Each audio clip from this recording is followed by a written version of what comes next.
Are you getting ready to run your race? So, whether it's a 5K, half marathon, or marathon, we're going to answer your questions that the listeners wanted to know. Welcome to episode 221 on the Healthy Runner podcast, where we help you get stronger, run faster, and enjoy lifelong injury-free running. I've got Coach Lou back on the show, our race expert here, to help you get stronger, run faster, and enjoy some injury-free lifelong running, and talk about race day strategy and your questions. What's going on, Coach? How are we doing today? Doing great. I'm so happy to be back and share some knowledge with you and answer your questions. I'm happy to be here. Yeah. So for our new listeners to the show here, can you share just a little bit about who you are and what you do? Okay, I'm Coach Lu. I'm a run coach, a personal trainer, and I have been a part of the Spark coaching team since the beginning. So- And it was fun, and I like running. I run different races. I run different pace, different distances, but especially marathons. I have run a few Boston marathons, qualified for it, and it's fun. I like learning. I like to run, and along the way, I like helping people. I like the community. It's great, and I've been enjoying it. Nice. And for those listening to or watching the video version of this on YouTube, you can see behind Coach Lou, he has a plethora of medals. If you had to guess, I don't even know if you know the number, Lou. How many races would you say you've actually run? Races in terms of marathons or 5Ks or everything. Anything, marathons, whatever you actually know the number, or if you had to Hard guess. marathons, one or two per year. I do quote unquote run marathons a workout a bit, and 5Ks a lot throughout the year, maybe two or three. I don't even count, and half marathons, maybe one per year. So I run a race here and there. There's this group called 169 group. They have the background is we have 169 towns in Connecticut, and there's a group to try to run a race in each town. So I'm been running here and there, but it's more like a workout. It's like a fun, and I'm just happy to be there in the race. I've been pacing a lot too, so I've been those in the group in marathon, half marathons. You see those people holding a sign, try to run a consistent pace, and you see me everywhere. I'm trying to run a marathon in all the 50 states. So I've been running many races, but then really, if I say race effort, only one or two per year. But I've been to many races. Chances I've been run. If you are in America, I run in your state or so, planning to run in so your how many state. states are we in our pathway to 50 here? I think I've done 16 All states right. so far. Yeah, you knocked a bunch off since last year when we spoke around this time. If I remember correctly, in the spring we did an episode, and yeah, you knocked a bunch off since then. So you run a lot of races, and whether or not it's race effort or a training run for you, Hmm. you have a lot of experience running races, and you have a lot of experience helping many of our athletes run races within our Healthy Runner coaching program. For context, guys, myself in looking, I just looked at kind of my totals here because I like to keep records and to be able to track progress over time. So I've Hmm. done a total of 76 races in my adult onset running journey Hmm. the past 13 years. I've done 33 half marathons, and all of them have been races, except actually one, I should say, the Disney half marathon this past year Hmm. with my wife, and actually the other Disney one I did with my wife 4 years ago. It Hmm. wasn't a race for me, but Right. so the half marathon distance I've raced a lot, and then I've Hmm. done now 4 marathons in which I've raced. So kind of giving you guys some context here of today's topic of your race questions answered and race strategy. Between Coach Lou and I, we probably have 300 races under our belt and have probably coached, I would say, up to 1,000 athletes, right? Like to prepare for their race. Um, so that's kind of the context and background Mhm. of what we're going to be answering in our questions, or what we're going to be answering in your questions, I should say. And today's episode really has a freebie download that comes along with it, and that's our race day blueprint, where we provide you 10 tips to crush your race. So it's really the ultimate free guide to executing the perfect race preparation and crushing your race for your big day. It's 10 proven tactics to feel strong and feel confident. So you actually enjoy the race day experience. It's an online mini book written specifically for you to take away the guesswork, and includes our race ready checklist and a race day game plan, because you have to have a strategy to provide you the structure of what you need for your big day. So whether you're running a 5K, half marathon, marathon, this blueprint will provide you all the tips and tricks to help really set you up for the perfect race. And we have kind of bonus video content throughout. And as most of you know by now, there are 6 parts to growing in your running journey that need to be optimized so you can run strong and last long. And those parts are mindset, strength training, run plan, nutrition, recovery, and race strategy. And when we execute these 6 parts of our running journey, we're going to only not feel more confident in getting stronger and faster, but we're going to stay healthy and enjoy the process of running again, and we can crush some races along the way, right? So if you're anything All the like races. Lou and I, who we like to challenge ourselves as adults, right? And add a little competitiveness to it. And so therefore in today's episode, you're really going to get your race strategy bucket filled with a bunch of goodies and tips from Coach Lou and I that you can really implement into your race day plan. At the time of this recording, it is mid-March. Lou and I both have had athletes that have raced last weekend. We had the New York City half last Mhm. weekend, and now it's kind of race season. So we're kind of getting ready for all those spring half marathons and marathons that people are running. And Boston's coming up, right? Like we got a lot of races that London's coming up. So a lot of races to get excited for. And yeah, just like last week, Coach Mhm. Brooke really talked about kind of filling the nutrition bucket. Today, it's all about race strategy. So you guys submitted questions. So thank you very much, by the way, for those listeners that submitted questions. If you don't know and you ever want your question answered on the podcast, any of the episodes, if you go to the show notes, there's actually a form that I have with a link that you can just click that link, drop your question in the form. After usually a couple months, we kind of compile all those questions anyway, and we put them into like an Ask Duane episode or Ask the Coaches. And for this one, we really wanted to kind of get everyone ready for their spring races, and who better to bring on than Coach Lou? So that was kind of the goal of today. So if you ever want your question answered, drop them on that form, and we're going to answer it on the podcast on the next episode. All right, let's get to the first question that was submitted by Ashley. Ashley, thank you very much.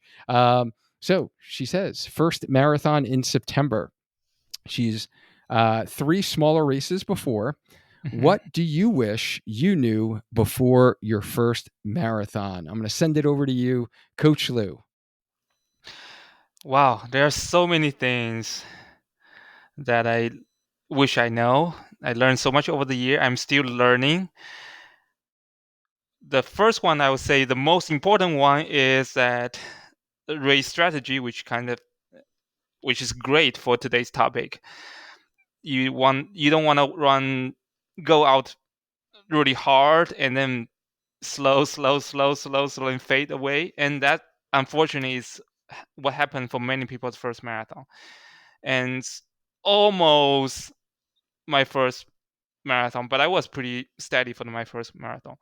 However, over the years, I wish I'd know is that now it's pretty well known among our coaches. If you have worked with any of our coaches, is that in a marathon I break it into 3 parts. The marathon is 26.2 miles. I usually break it to 3 parts. First part is 6 miles, about 10K. It's when you just getting warm up. So that shouldn't be really hard. It should be easy. And then from 6 to 20 is when you are holding strong. strong effort, and then the last 10K, 6 miles, is where the real race starts. You go hard and then you go for it. And I wish I know at that time we use RPE, which is a level from 1 to 10, 10 being the hardest, a zombie is chasing you. 1 is really hard, really slow, is you are stuck behind a bunch of workers. So that's RPE scale. And at, I hope I knew that when it's my first marathon.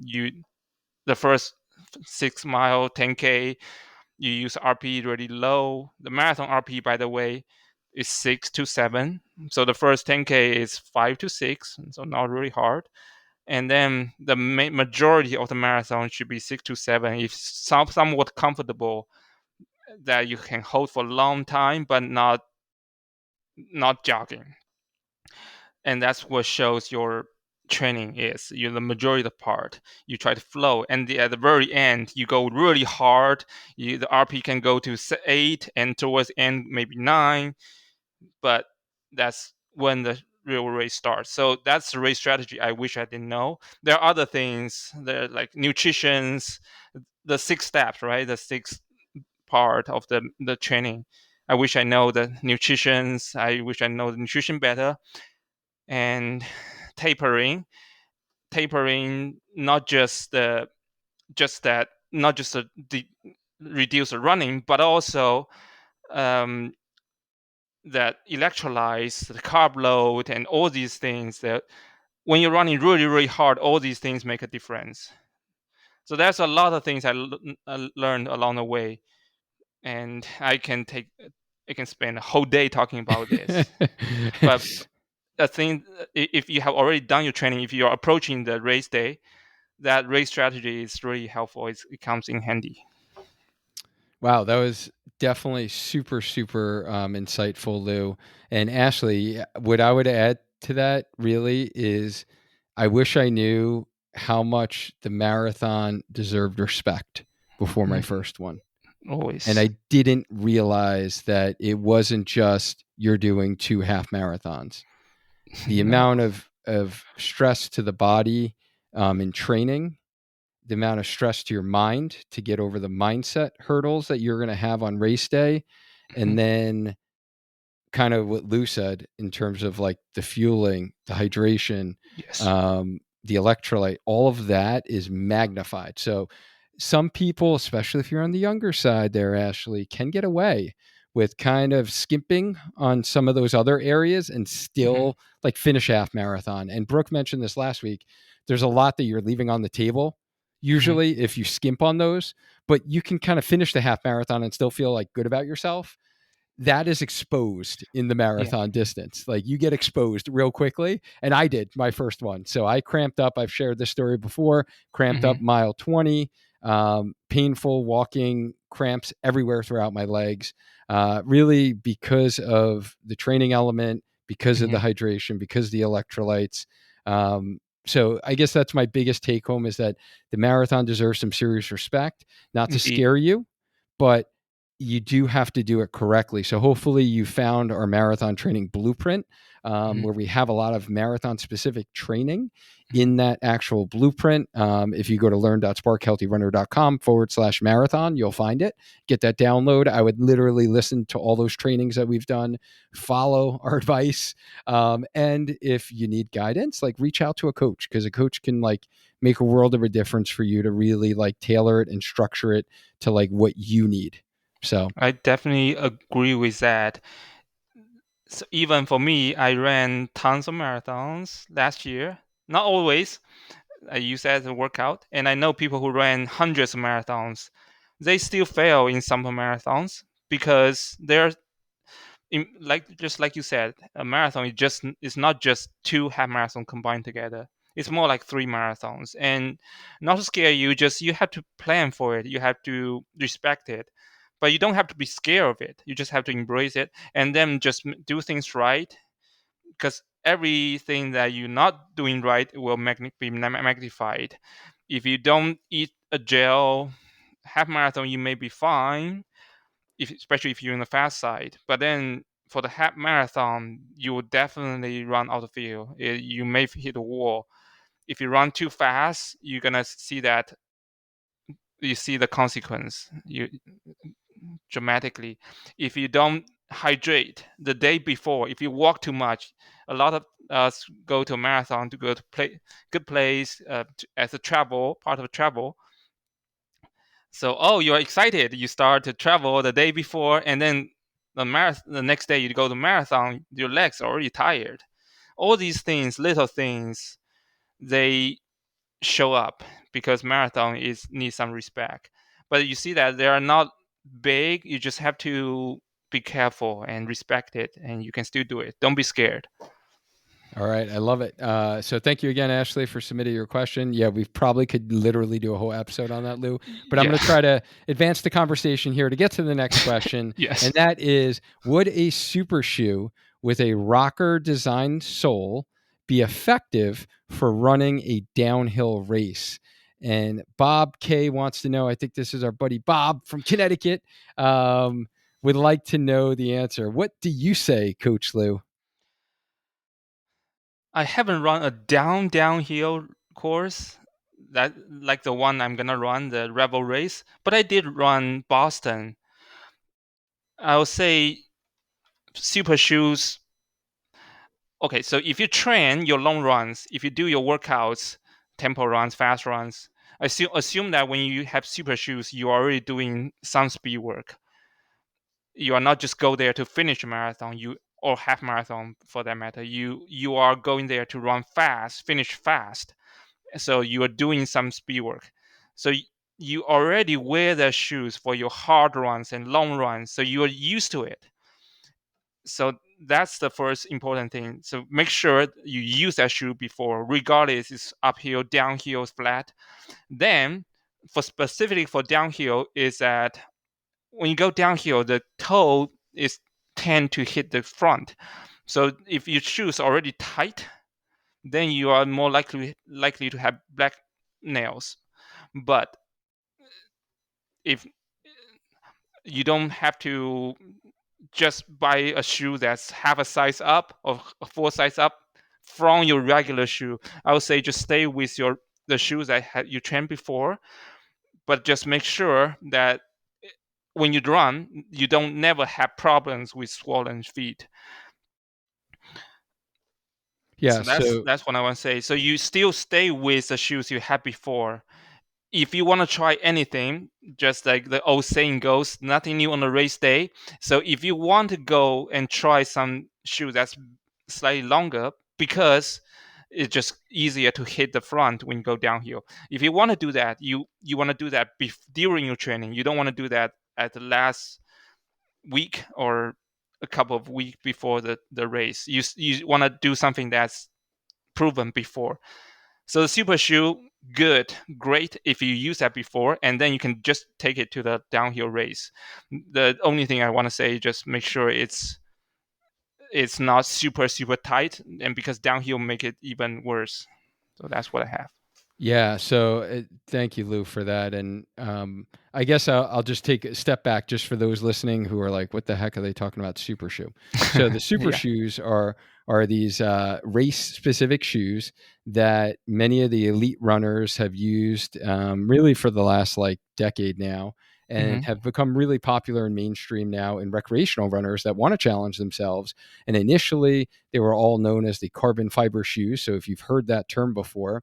And now research has shown that it's not actually the carbon fiber plate that produces increased efficiency in the shoe, but it is actually these special foams that they're made out of, which are lighter weight. So it really deals with the weight of the shoe, and the lighter the weight shoe, the better the performance. And technology has advanced with these foams, and these foams that have a higher stack height. So Hmm. when you take the foot and you send it higher off the ground, and it has a light foam, but they have the carbon plate in it to add stability to the shoe. So it's not like you're just like stepping on, a soft, mushy surface where you get no rebound and able to like spring off of the ground.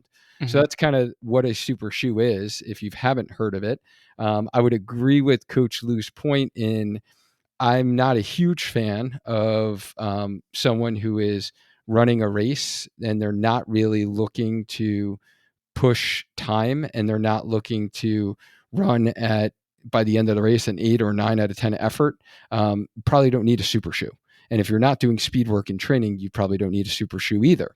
That being said, I've had some individuals with who are a little more advanced in age, have some osteoarthritis in their knees and hips, and they feel like it does help alleviate some pain, joint stresses. So if it feels better for them, like I'm totally cool with that. And kind of to Bob's point here, these super shoes are designed with a rocker sole, essentially, is all of them now are set to actually take you from your rear foot, so striking on your heel or your Mm-hmm. midfoot, and get you on your toe. Because if we can get you on your toe quicker and more propulsive, you're going to be faster. So that's kind of the rocker effect, and the geometry of the shoe basically functions like a rocker. So Mm-hmm. my point to your question, Bob and Lou, we talked about this in our downhill running episode, kind of, is if you are an overstrider, Mm-hmm. and we talked about on that episode. So if you guys want to go back, it's pretty much like 5 or 6 episodes before this one. We talked about like form with running downhill, that a lot of people tend to struggle, and if they haven't practiced downhill running a lot, to overstride. So Mm-hmm. if you are striking with your heel, like Lou just mentioned, that you'll tend to hit your forefoot because Mm-hmm. he's like really skilled and advanced and is really efficient at running down hills. But if you're newer and it's hard for you to actually strike on your midfoot or your forefoot, Mm-hmm. and you tend to strike with your heel, the super shoe theoretically should help advance you off of your heel a little quicker, sending you to the forefoot. So I would say that, Bob, if you've like struggled and you've noticed that you're always kicking out, and I feel like I've seen some of your race photos on Facebook, and I feel like you are a heel striker, because I could just picture you with that smile. You got the guns hanging out in your tank top there, and I feel like I've seen that you do have more of a heel strike form.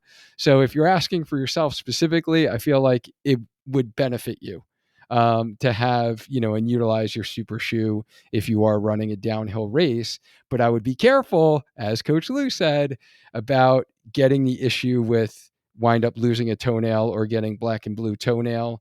My Cape Cod marathon that I ran in October definitely had some hills in it, and my shoe was just a little snug. Never showed up in training, but on race day it did show up, where I wound up getting a black and blue toenail for the first time ever in a race, just because it was hitting the edge of the shoe a little Mm-hmm. bit more than it should. So I wound up actually sizing up a half size for the super shoe that I got for the Disney marathon, and I didn't have any issues at all with my toenails, luckily. So great point that you made there, Lou. As far as downhill races, you got to be careful and might size up and make sure that you have your lockdown appropriate, Mm-hmm. where you're not going to slide in your shoe. And then obviously, if it's raining and that element, if your socks are going to be wet, then you might get a little bit more slippage as well. Mm-hmm. So that's the big thing you want to watch out with those downhill races. So hopefully that was helpful. Thank you for submitting your question, Bob. Keep crushing your races. Love seeing your photos on Facebook there.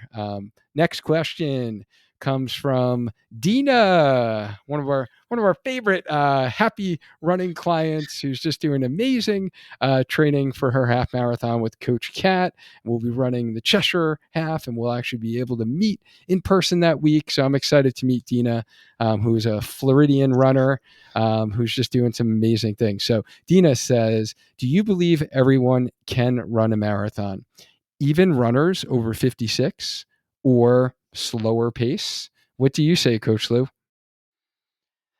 I'd like to expand it a little bit. So first, I want to make sure that there's no medical issue that prevent you from running it. Other than that, it's totally possible. Let's say, put it this way: if you walk 3 miles an hour, marathon is 26 miles. Let's say 27. So that's if you walk a marathon, it takes you 9 hours.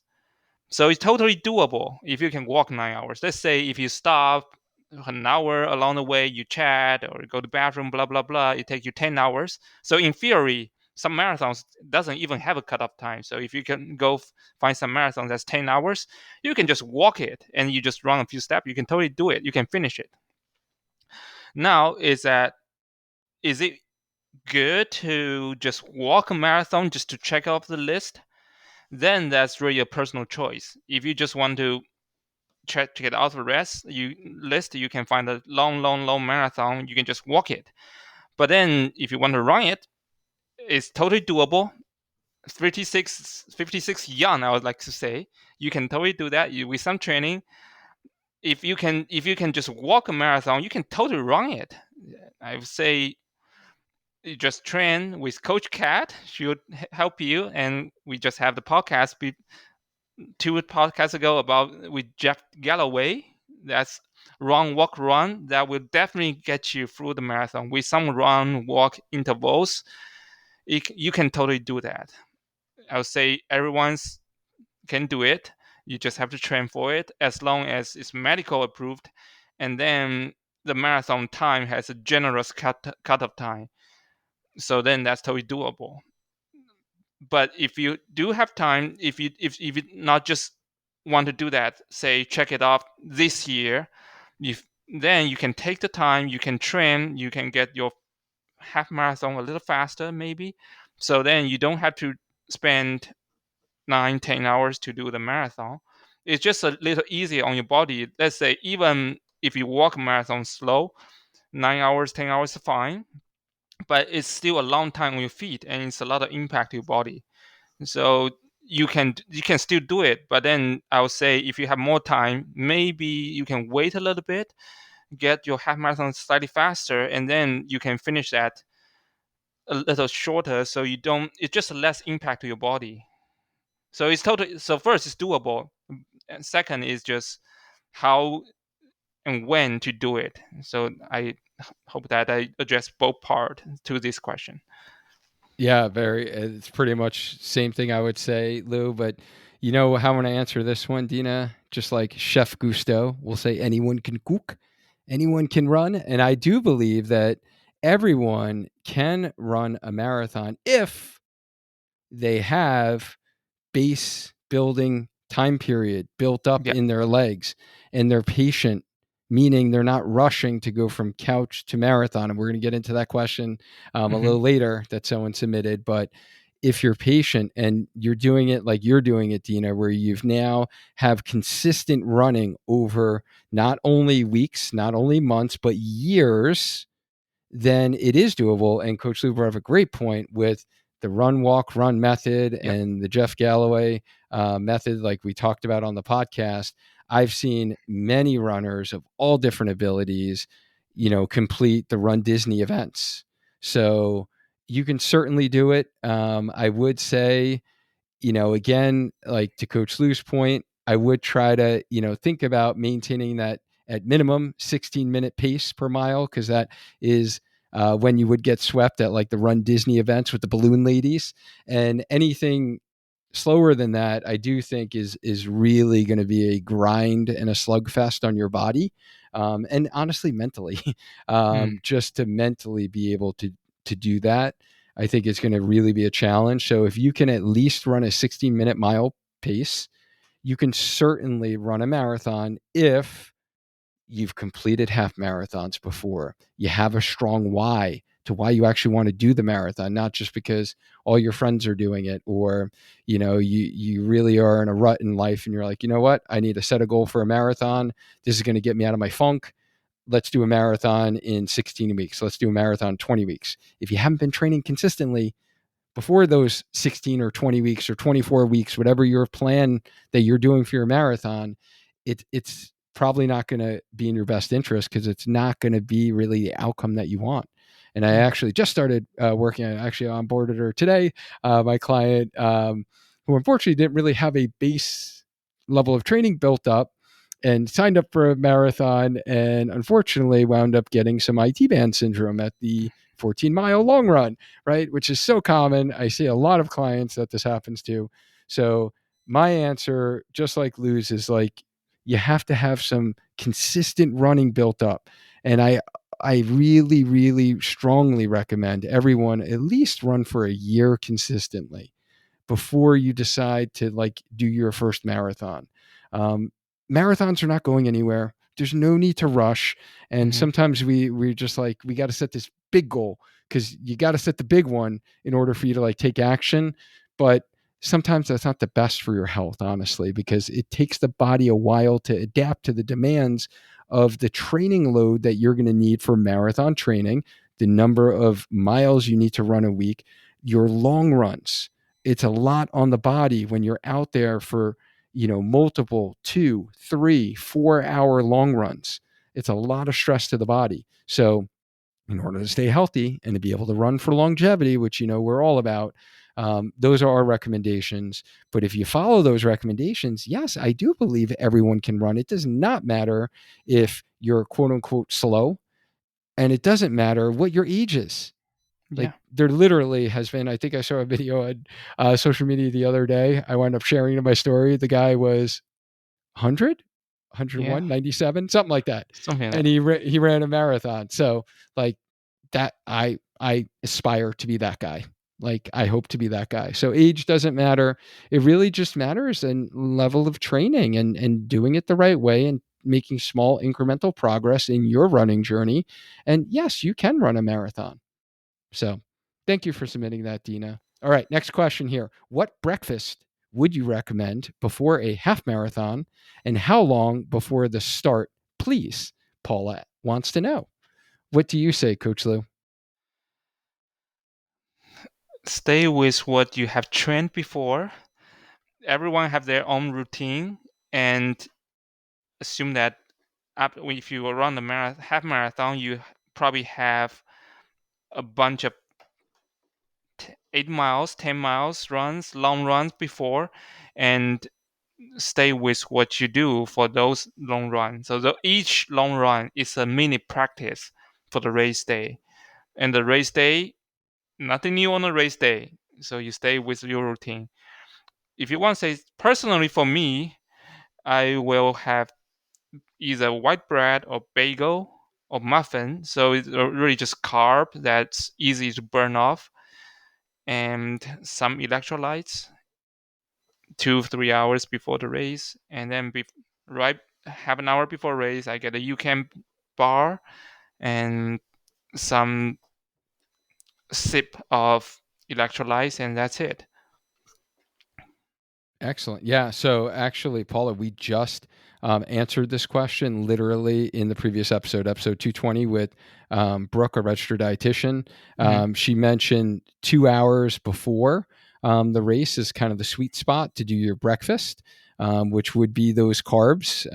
So a little bit, I guess, bigger meal, not like a full, huge breakfast by any means, but really getting those carbs in you. So we gave examples of whether it's a banana, graham crackers, um, yeah, bagel with a little smear of peanut butter. We mentioned not too much protein or fat.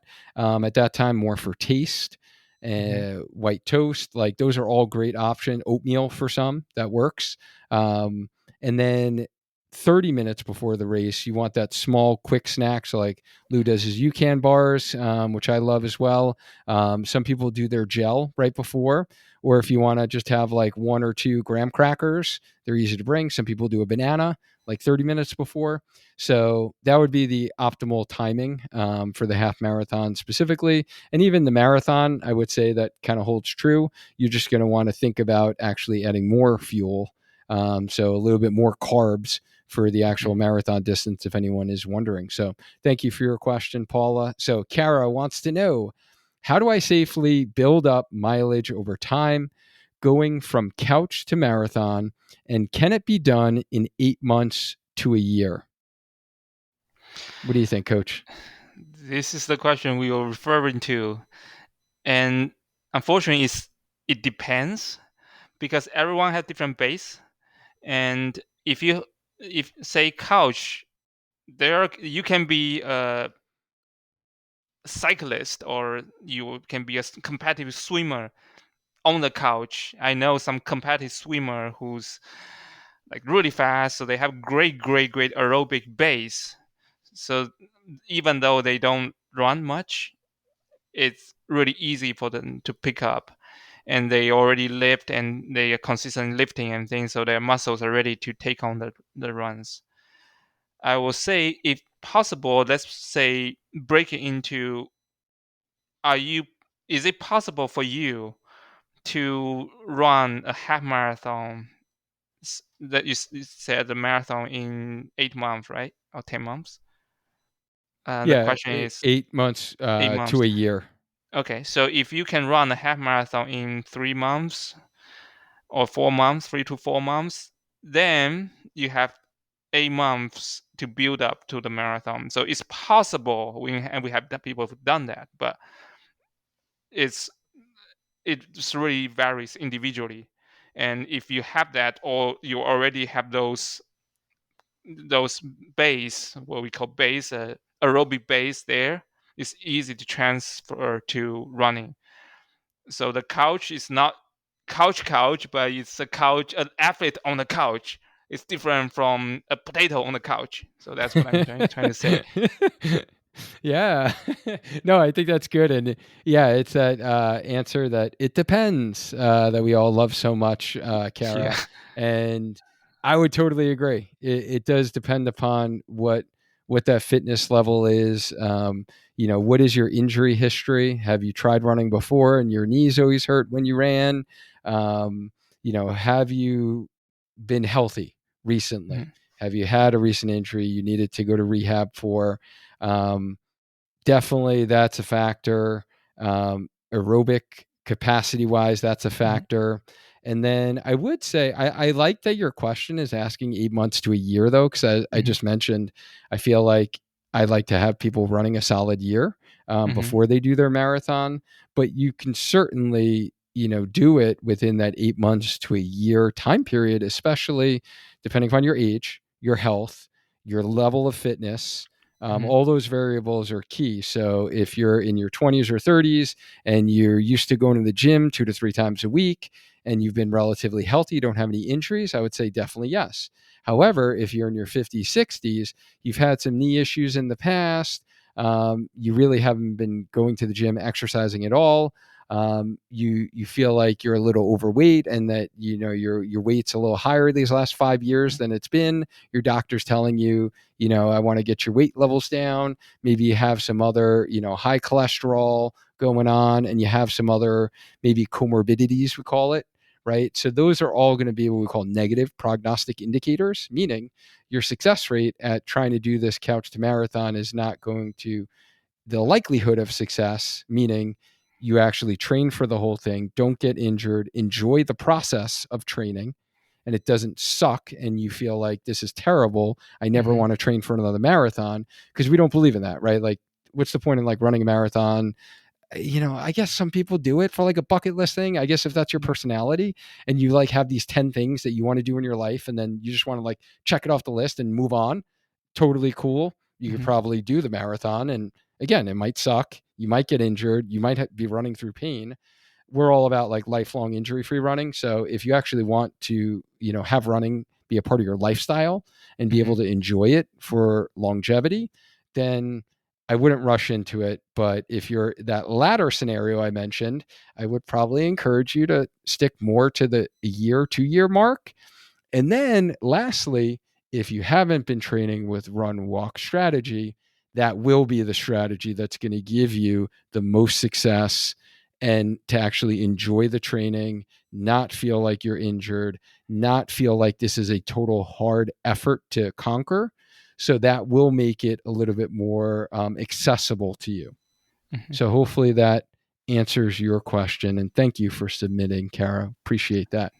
Thank you. Our next question: how long running half marathons before considering running a full marathon? So I think kind of somewhat of a Mhm. repeat question here. Do you want to just answer it quickly, Lou? Yeah, it's more about not just how long, but how your how consistent are you, and what's your level, what's your base really, how consistent is your training, are you injury free, have you been lifting, have you been running, putting the mileage there.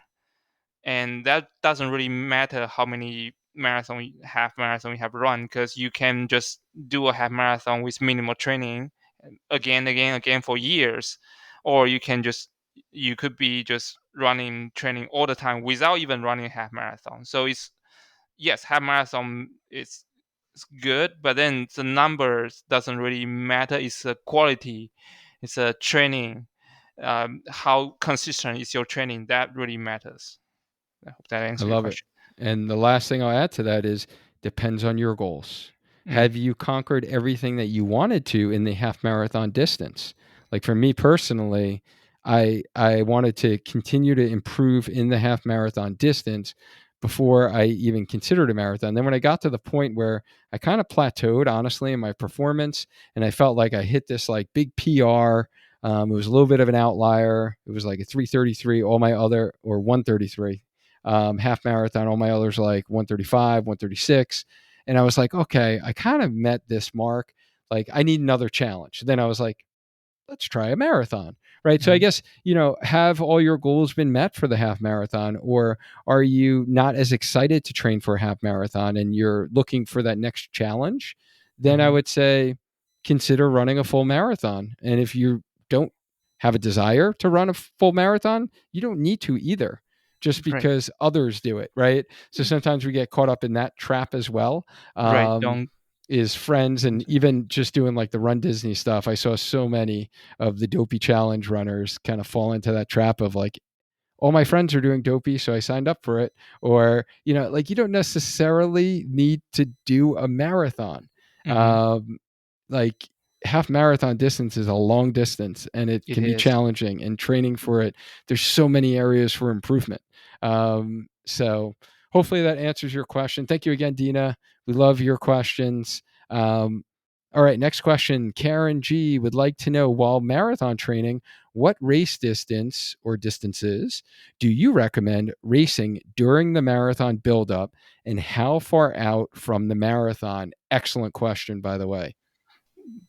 This is great, and it also depends, but there's something general.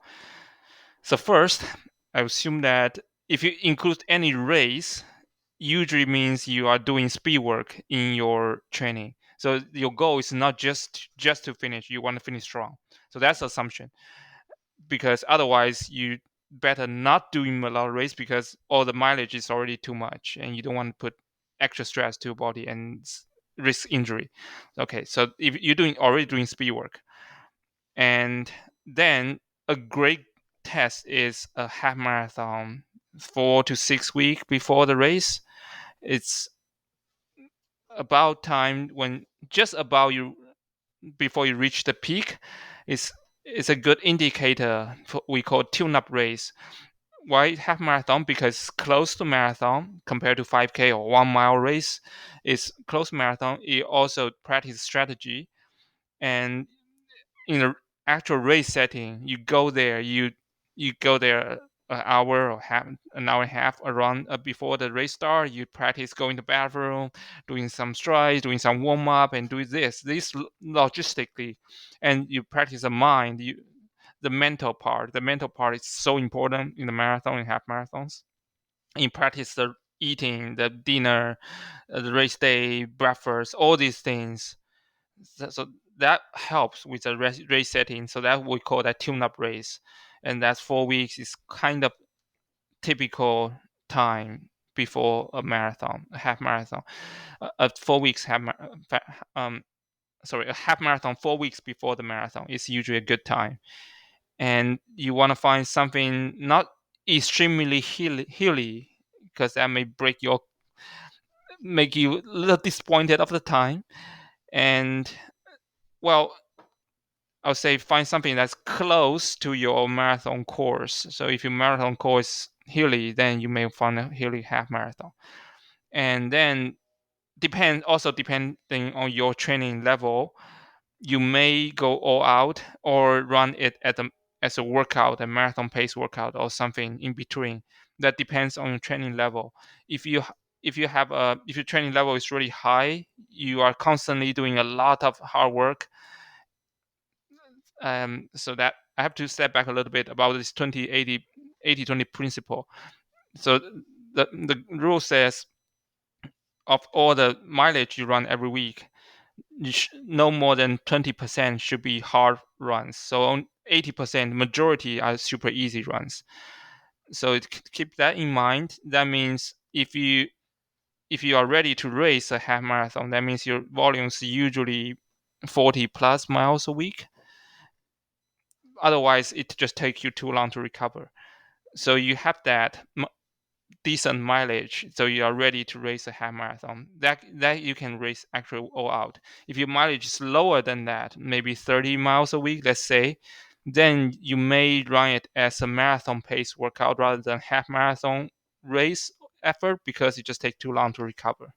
So all these things that plays depend individually.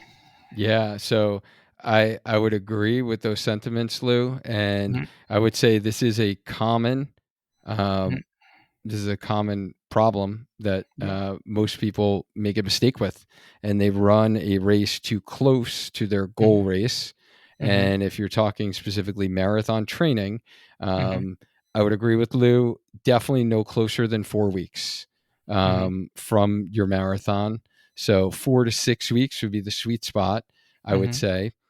The other take I'm going to go with is because I know myself and I'm mhm, thinking about like Coach Latoya, who works with a lot of like beginner marathoners, right? If you're mhm, running your first marathon, mhm, sometimes I will want them to do a half marathon in training, but mhm. actually not even that close to the marathon, Yeah. more of, 8 to 10 weeks before the marathon as a normal long run, right? Mhm, It's just a 13-mile long run because they've never done a race before, or they've maybe only done one half marathon. And we're going to focus on the race day strategy that we're going to do on race day in terms of the warm up, like Coach Lou talked about, the prep before, the mindset, the yeah. hydration, nutrition factors. Okay, are you grabbing water on the course? Let's practice that. I want you to visualize, do some imagery while you're on this course that you're going to be actually running your marathon, right? Mhm, How does it feel with people running around you? How does it feel when you're stuck behind slower runners? How does it feel when people are flying by you? Are you okay? Like, you need to practice all these things that, like Lou mentioned, the race strategy and holding back those first 6 miles mhm, in the marathon. Like, we would have you do a half marathon, and the first 3 miles, you're going to practice restraint, holding back. yeah. Those should be your slowest miles.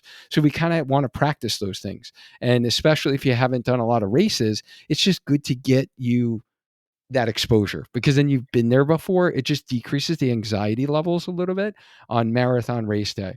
So that's kind of the first off. If you're a beginner Mhm, marathoner and you haven't done a lot of races, if you're an advanced marathoner or even half marathoner, and this was the case in my what I decided last year before the Cape Cod Marathon, I was going with, do I do this tune up race?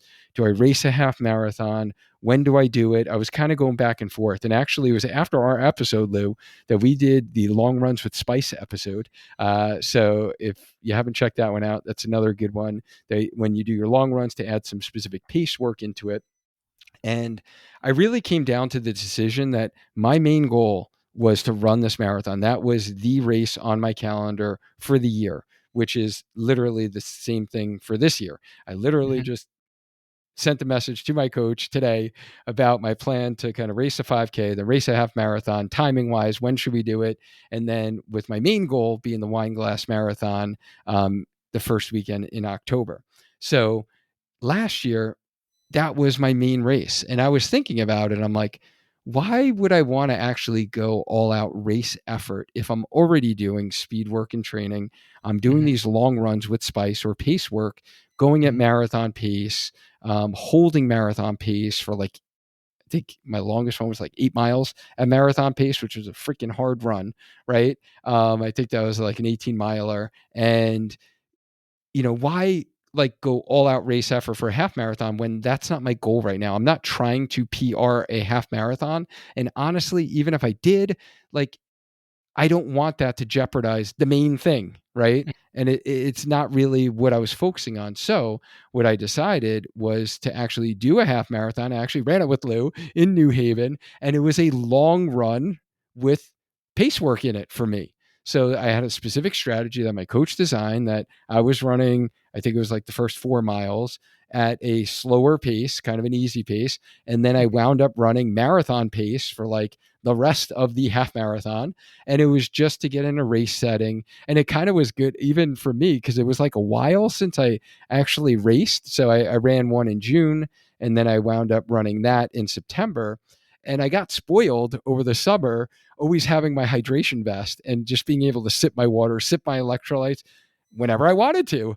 And I Hmm. got spoiled and almost forgot, like, oh, you actually have to time your gels out before you see that water station ahead of you. And I almost forgot that because I got like lazy in training for all my long runs of just being able to, hey, when it's time, I pop my gel out and I sip my water because I have it here with me.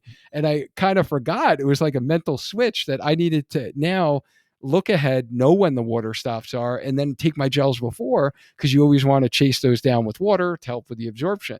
So, like for me, that was like good to practice that and to Hmm. actually be in like a race setting, even though I wasn't racing it. It was part of a workout toward the marathon.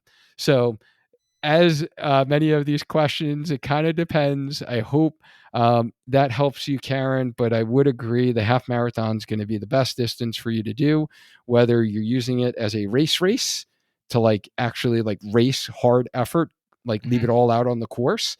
Make sure it's 4 to 6 weeks before your marathon, or you can utilize it like I did as a training long run and build it as a long run workout where you could warm up for 3 to 4 miles before the actual race starts, or you can do cool down miles after to be able to get in like a 16 mile or an 18-mile training run, a 20-mile training run.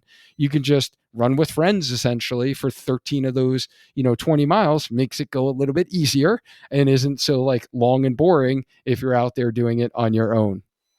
So I would say with that, it's you can run. It's helpful, but then the intensity of the marathon, how hard you're gonna run it, marathon pace or half marathon pace, all out or not as your training, that depends on your training, regular training strength, training intensity. If you are running 70, 80, 90 miles a week, then that half marathon distance, you probably run that spice in your long run anyway. So you could just run you and you are, if you at running that mileage, then the half marathon you can definitely recover in enough time, in 4 weeks or something. So yeah, it depends on your training intensity and volume. So you can run it. That's Dwayne's point. I just want to add that how hard you're gonna run it depends on how hard you've been training for. You don't want to suddenly increase it because this is a hard workout, and how hard you can run the marathon depending on how hard your training has been. So keep it consistent. And this is such a good point, and you made me think of another point I want to mention, Lou, that people aren't going to think about. Hmm. Is most of you are like following the plan you like downloaded online, and here's your plan, and now you're listening to us talk, and you're like deciding in your head, okay, when am I going to run my half marathon? What effort am I going to do it? But Hmm. also remember, now that plan you have that's structured out needs to be modified to Yeah. accommodate whatever your goal is here. If you're racing it, if you're doing it as a workout, that plan, the other runs around it will need to be modified. And that's what we do for our clients. Like from a coaching standpoint, is like we Hmm. always love the client that's like, oh yeah, my marathon's here, but you know what? I signed up for this race. My friend is running it, or I'm going on vacation and there's this race and I would like to do it. Or if I'm doing all 50 states, so it's like this kind of thing that wasn't in our intentions when we built the Hmm. runs around that time period. But what do Lou and I do? We need to now modify and accommodate for that. So there's Yes. going to be like maybe an extra rest day in there. Maybe an earlier speed workout that you were doing earlier in the week is now an easy run. Maybe Hmm. the runs after it, right? Like, so you need to make sure if you're adding in this race and the plan that you downloaded from the internet doesn't have a race built into it and around it, and you notice that, hey, these runs are looking a little different than what I did the week prior or the week after. If there is no difference there, that's where we get into like overtraining and your intensity now increased, and now you're increasing your Hmm. risk for getting a running related injury. Yeah. And obviously, if your main goal is the marathon, that's what you don't want to happen. No. So you got to modify the plan. All right, next question here. Rhonda, we love Rhonda. This is Coach Lou's client here. She's getting ready for Boston. So she says, I always have an issue with the drink on the course. Trying to bring my own has never worked well, especially with the noon tabs. Can you do a marathon with just water on the course or your own gels? Or is there something extra you should bring if that's what you want to do? What are your thoughts, Coach Lou? There are so many aspects of this question we can tackle on. So I'll start with tackle on what you can bring. First, you can bring some race you cannot have your vest, and some people don't like to run with vest, because if you have vest, you can bring all the water you need. So with electrolytes that you're familiar with, so that's good. But if you don't have that option, if the race doesn't allow to wear a vest, there are options. You can have some handheld bottle, and then just in the beginning, and then throw it halfway. Or you have, if you have some people, some put arranged within at the A station, and then you can grab the bottle from then, some halfway from the A station.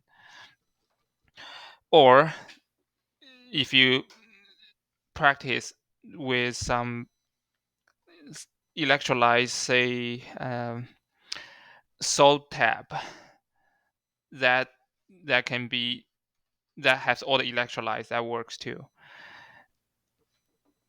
I will say, so that's one aspect. The other aspect is that, can you just drink water without any electrolytes? It's probably not, unless it's a really cool weather and and it depends. Sorry, I have to say that all the time because it really depends. It does. Because if there are people who's not salty sweaters, or some people just don't sweat much, and if the whole run you don't even break a sweat, then you may be fine without any electrolytes. And some gels have electrolytes too, so you may be fine. But if you sweat a lot, and especially if you're a salty sweater, then you definitely need electrolytes. And there's actually, you probably know the medical term, if you just drink water all the time and you sweat a lot, that the salt content of the blood gets really low. It happens for a lot of triathletes because it's very long on the bike, and 6, 10 hours, 12 hours. If you just drink water, because when you sweat, you're not just sweating water, it's all the electrolytes that goes out. And if you just drink water, then the body's concentration, blood concentration gets really low, and that will affect a lot of biological activities in the body, and that may actually bring you to medical tent. And that's actually what happens in many times when you see people, whenever it's a really hot day, you see more people in the medical tent. This is one reason that they don't drink enough electrolytes. If you that So that's one really important thing. Now the aspect, so I talk about two aspects. The third one is that the course, they have, usually they use Gatorade or Tailwind. The other thing is that your body can learn to adapt to these electrolytes. It may take time. You may do it gradually in your training. So if you know that what you're gonna have, and you sign off, say, a whole year before the race, for that 12 months, you can gradually get your body used to that. It's possible. It's totally possible that your body learn to deal with that, and that will work. So all these aspects combined, so that I hope that address all different parts of the question. Yeah, no, I think that's great. And I think you're talking about hyponatremia, Mm-hmm. where, you do have low blood sodium levels. So that Yes. is if you're sweating a lot and you're only drinking water. So Mm-hmm. now that level of sodium in the blood is too low. And that's where you're holding on to too much water, Mhm. and you can get like nauseous, headache, confusion, extreme fatigue. So yeah, that's not a good thing, and especially if you're sweating a lot during a marathon.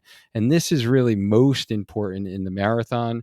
Granted, if you ran a half marathon on a really hot, humid day, this can certainly be applicable as well. But for the marathon distance, it's really, really hard, Yes. especially if you're going at marathon effort. And I know you will be, Rhonda, to not use any electrolytes. It's almost like nearly impossible to not like worry about cramping up. So I would, highly recommend the recommendations that Coach Lou recommended. One thing that I've used, and we've talked about this on the show before, Mm. Lou mentioned the salt tab. Some people do like a salt pill. And then I've been really liking the base electrolyte salt, which is basically it's in a little like vial and you lick it on your thumb. Kind of gross initially, I thought, but then when you're racing, you don't care anymore. And it works really well. It's a high concentration of the electrolytes that you need. That's what I've been utilizing for the last 2 years, for all of my races. And yeah, I think that's been key for me, honestly, in, the performance that I had for the Cape Cod Marathon, as well as even the Disney Marathon after doing kind of the dopey challenge. That was extremely helpful because Mm. and Brooke mentioned this in our previous episode that, for the smaller marathons out there, it's Mm. really hard for you to even trust, honestly, the electrolytes on the course, that the Mm. volunteers who are filling them, and a lot of times they're like teenagers, if they're even putting like the proper concentrations. So you think you're getting in a certain number of electrolytes and you're really not. Mm. So why risk it if, the best option is to take your own and what you've practiced with. I think that's key, because I'm the same as you, Rhonda, in that I really, don't practice with Gatorade or Powerade, like the high sugary electrolyte drinks. And I don't want to have a lot of that during the race. Mhm. Granted, at the end of a race, it can be very beneficial. I had a couple sips at Cape Cod, and even actually the last stop in Disney as well. I had a couple sips because that sugar was actually good for the brain as well. Give me that little final kick that I needed. But you want to do what you've practiced with. So if you can't bring a handheld, or a throwaway bottle, then I would think about the salt tabs, the salt pills, or like the base electrolyte salt, that you directly put on your thumb, and it's sublingual, gets into your system and provides those electrolytes. And then lastly, if none of those options work for you, then make sure the gels that you're using are a high concentration of electrolytes in them. Mhm. So you are getting some electrolytes for the marathon. So thank you for There's that still question. 4 weeks before Boston, so practice now, then Yes. later. Yes. Yes, absolutely. All right, next question here. Is there anything out there about muscle scraping? I see personal tools out there to buy, but is this safe or should it be left to the professionals? Either way, what is the recommendation with muscle scraping during training and after a big race? Thanks in advance from Courtney. And thank you, Courtney. Lou, you okay if I take this one? This is for you. Yeah, it's like served up on a silver platter for me. I love it. All right. So, muscle scraping. So, this is where we're utilizing instruments, and these are usually stainless steel instruments. In the rehab therapy world, we would call these instrument assisted soft tissue massage or mobilization. The most common form or popular, I think, that most people have heard about maybe is the Graston technique. I've taken that coursework. I utilized these instruments within my clinical practice, and I've taught on these courses on these topics. It is basically to treat soft tissue. That is the goal of it. And I know there are tools out there, like Sidekick, I think is one of them that they recommend, kind of like you can do on yourself. Um, if you're doing it on yourself, I would ideally, you should be trained in how to actually apply it correctly. I do think that there is a level of anatomy that you would want to like know, because you want to make sure you're not rubbing over bony surfaces, because you're going to wind up getting super red and bruised around like bony prominences basically in our body. So let's just take the ankle, for example. If you were getting like ankle tendonitis or sore calves and ankles, and you kept scraping over literally the lateral malleolus, which is the bone that sticks out the outside of your ankle, you're going to get super red, bruised, and it's going to be painful, and you're not going to do anything, like you're not treating anything. So I think some level of knowing like the tissue that is involved is very necessary, and also knowing exactly where the nerves come out and are very superficial, meaning like at the surface level. So for example, the outside of your knee, like where people get IT band syndrome, there is a common peroneal nerve that comes out right around there. And if you kept rubbing over there thinking you were helping your IT band syndrome or your IT band, and you kept rubbing over the nerve, like you can literally give yourself like a peripheral nerve injury, and wind up getting like numbness, tingling. So I am not a big fan of anyone doing self muscle scraping. The other point that I'll mention is the evidence in actually these techniques, even for a trained clinician to do them, is emerging at best. There is not a whole lot of high quality level evidence out there. There's a couple of randomized controlled trials for certain conditions can be helpful. Clinically speaking, I would say that most patients feel that they feel better when they have this performed the right way and not too aggressive. And the other thing is there's a misconception that you're breaking up scar tissue. So I don't know if you were like running and training and you're like, oh, well, my tissue's like, I don't know, I'm building up scar tissue. I'm going to like break it up, break adhesions up because I worked my muscle so hard. You're not breaking any like adhesions up. That's like a myth, a fallacy. Like originally when it came out, there's this whole movement that you were breaking up adhesion. You're not breaking up adhesions. You're literally treating the soft tissue. So the fascia that covers your muscles, all of that connective tissue is what you're essentially influencing. So I have a set of tools that I have literally in my house. I never ever use them on myself. So for what that's worth, and I've been trained in how to use these tools, maybe that will help you in your decision making. I do not think it's going to be like the magic bullet that is going to really help you in your recovery and in your training for your running. So I personally prefer my massage gun, my foam roller to treat my soft tissue. I've never even considered literally taking out my instruments and doing some soft tissue on myself. So yeah, I for all those reasons, I would leave it to the professionals. If you've had it done before and you like how it feels, go see your healthcare practitioner who is trained in it. They will be happy to do the treatment on you. So thank you for your question. Love it. All right, Lou, let's fire through these here. We're getting super long on this episode. So let's try to get through Pam's question here. She says, I plan to run my third full marathon in November. After this half marathon training cycle, what type of training should I do next since my marathon is 6 months away? I believe this is Pam in our program working with Coach Latoya, I should say. So, Pam, that's super exciting that you're going to be running a marathon in November. What are your thoughts, Lou? After half marathon, you already have the base. Then you just keep building the base. 6 months is a long time. I'll break it into a few months, and then you different sections. The first section building the base, and then you add a little more volume, and then do in the end add some marathon specific work. So, I would say always start with building the base. After the half marathon, take a little time to recover and rest, and then rebuild the base. Then before after have the base, and then you gradually do your training, and you'll be fine.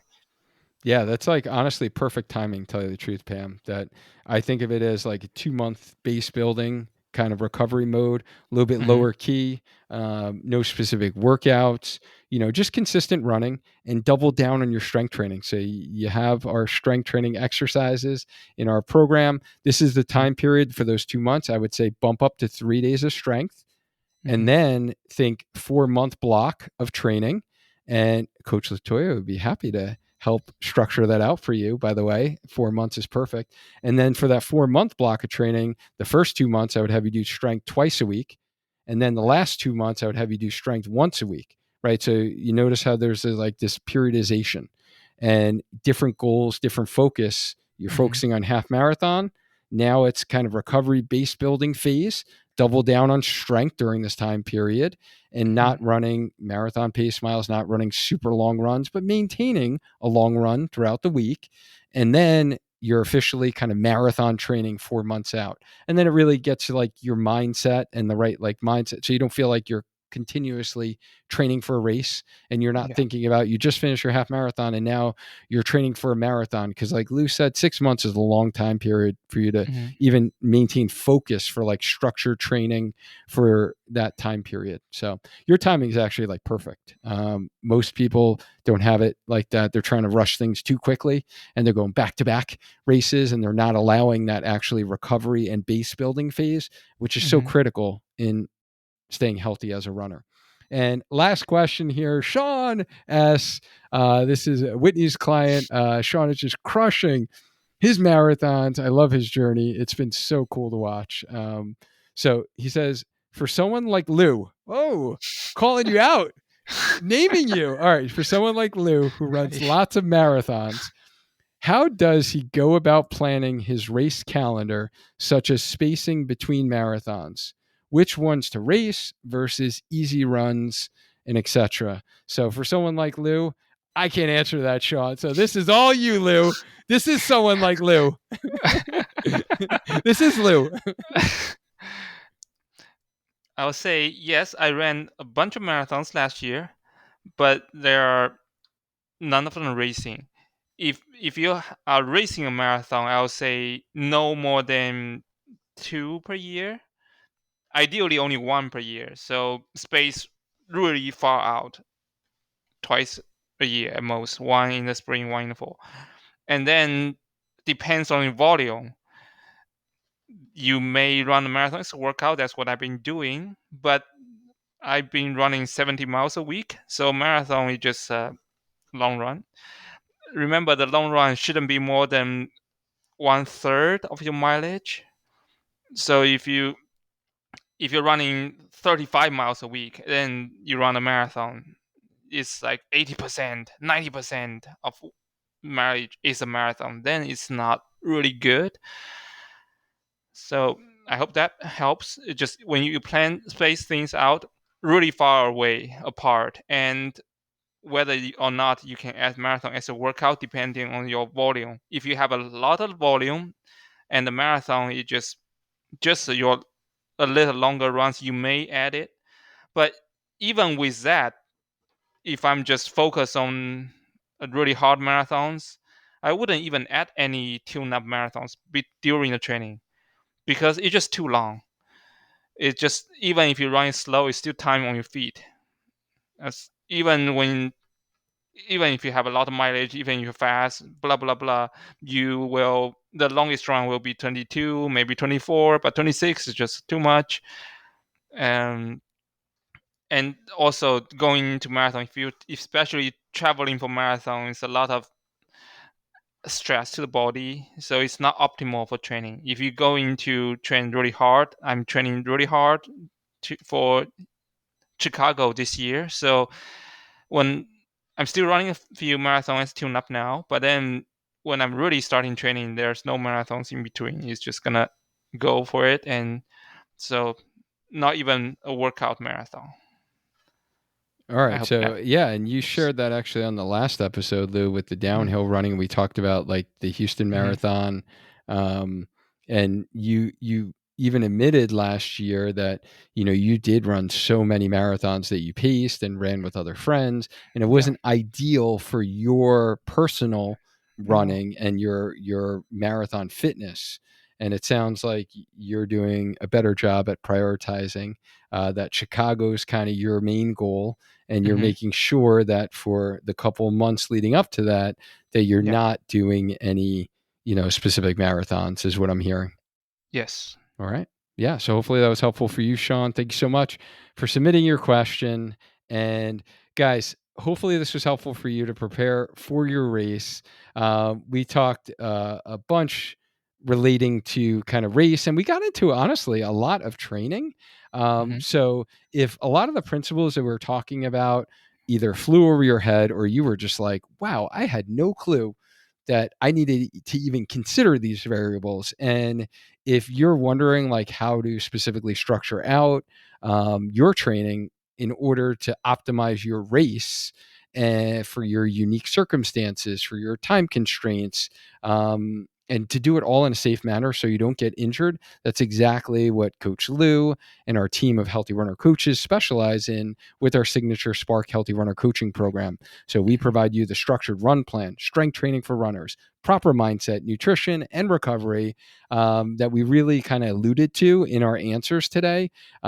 With full support from our Healthy Runner coaching team, as well as having the nutritional support of Brooke, our registered dietitian that we talked about in last episode, and kind of our nutrition add-on feature where you can actually work with Brooke one-on-one, as well as working with your coach who's structuring out your run plan, or with myself as your running physical therapist and coach who's helping you get over that stubborn IT band pain so you can actually run your marathon. Learn more about our program by going to learn.sparkhealthyrunner.com/coaching. Don't forget, get your free download, your race day blueprint, guys. This is going to be an absolute gem of a reference for you. I love it. Coach Whitney really worked hard on the checklist and like the gear that you need for race day. So it's like all formatted out for you where you can literally check boxes, write in your race strategy, your plan for the day. So you don't have to even think about it on race day, which decreases your anxiety levels, and you can just go out there and enjoy your race day. Coach Lou, thank you so much, as always, for sharing your knowledge and wisdom here on the podcast. I'm so happy to be here. Thanks again. I appreciate it. And thank you for listening. Whether you are running that long run right now, hopefully you are crushing it and you're implementing the strategies we talked about today. Make sure you're hydrating, make sure you're fueling. And if you're listening to this on the Spark Healthy Runner YouTube channel, as always, I appreciate you guys wherever you're listening. If this was helpful, you know someone running a race, copy the link. Send it to him, text it to him, help a buddy out. They will appreciate you for that. And as always, let's maintain a strong mind, a strong body, and let's just keep on running and running races. Until next time.